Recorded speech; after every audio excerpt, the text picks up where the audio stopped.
Hello guys, ഇന്ന് നിങ്ങളെ ഞാൻ പരിചയപ്പെടുത്താൻ പോകുന്നത് പലതരം കൃഷികളെക്കുറിച്ചാണ്. ഞാൻ നിങ്ങളുടെ മുന്നിൽ കൃഷികളെക്കുറിച്ച് ആണ് നിങ്ങളുടെ മുന്നിൽ സംസാരിക്കാൻ പോകുന്നത്.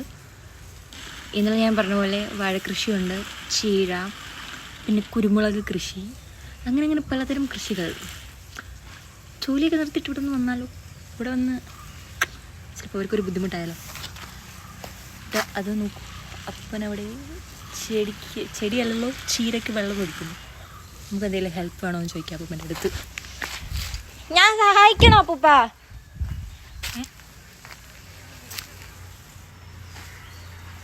ഞാൻ വെള്ളം ഒഴിക്കായിരുന്നു, എനിക്കറിയാം. മുളയിൽ നുള്ളിക്കറിഞ്ഞു. ഒരു കർഷകശ്രീ അവാർഡ് കിട്ടേണ്ട എനിക്ക് പറഞ്ഞിട്ട് കാര്യമില്ല. നമുക്ക്